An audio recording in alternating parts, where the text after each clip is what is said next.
You're doing that weird thing again." Taylin sank into the seat next to me, on top of Aunt Penelope.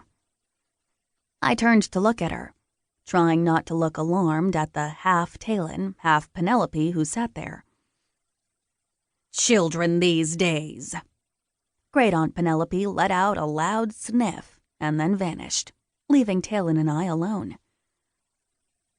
"Her life is so tragic," Taylin muttered. I raised an eyebrow at her. Taylin just grinned back, her gray-blue eyes playful. What weird thing was I doing?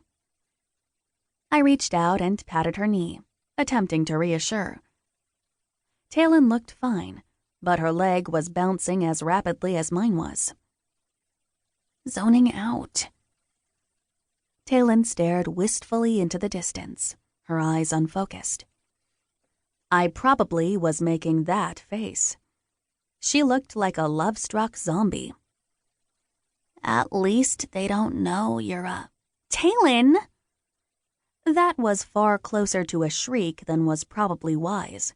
Not that it had stopped me from doing it anyway. Wasn't it like Fight Club or something? No one talked about witch stuff outside of Witch Land. Or whatever. When I looked up, the entire bus was staring at me. Becky had a perfectly plucked eyebrow raised, as if disapproving of my entire existence, or as if that outburst had confirmed that I was crazy, like she thought. Taylin gave me her favorite exasperated look. "You're a loon." I wasn't weak from relief, but it was close. I should have known Taylin was more than discreet enough to keep the secret. "Aren't you supposed to be sitting in your assigned seat?" Becky's voice was syrupy sweet, so thick with it it was almost dripping. I felt disgust coil in my stomach and ignored it. "We've got another 10 minutes to reach the observatory." Taylin looked less than impressed. Whatever. I tried to look stern and approving of Becky's words, but it was hard. Assigned seat or no, I felt more comfortable when I could keep an eye on Taylin. She headed back to her seat after casting one more look at Becky. It wasn't the type of look she should have been giving adults, but I didn't like Becky either, so I wasn't going to stop her.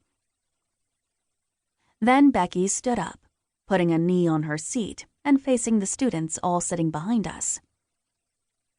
"All right, students," Becky said, her voice as bright as her hair. "We'll be arriving in about 2 minutes, so please gather anything you took out of your backpack and make sure there's no trash around you." The preteens grumbled their assent, and Becky gave them one last faintly stern look before she sat down. I could feel her looking at me like a bug under a microscope. We were sitting across from each other, only the aisle between us.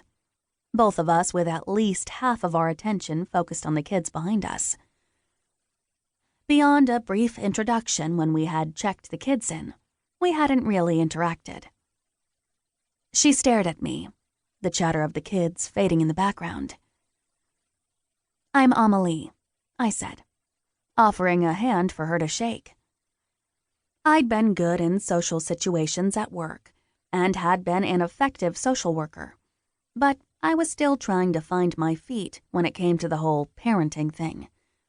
Plus, Becky was the head of the PTA, and I was fairly certain the Parent-Teacher Association had gotten a reputation somehow. "It's so nice to finally meet you," she gushed, her voice so over the top that I felt uncomfortable. "Taylor talks about you all the time." Taylin is a good kid. I tried not to let the irritation get to me. Maybe she had just misheard her name or misread it. Taylin wasn't a super common name. "I'm so happy to see that..."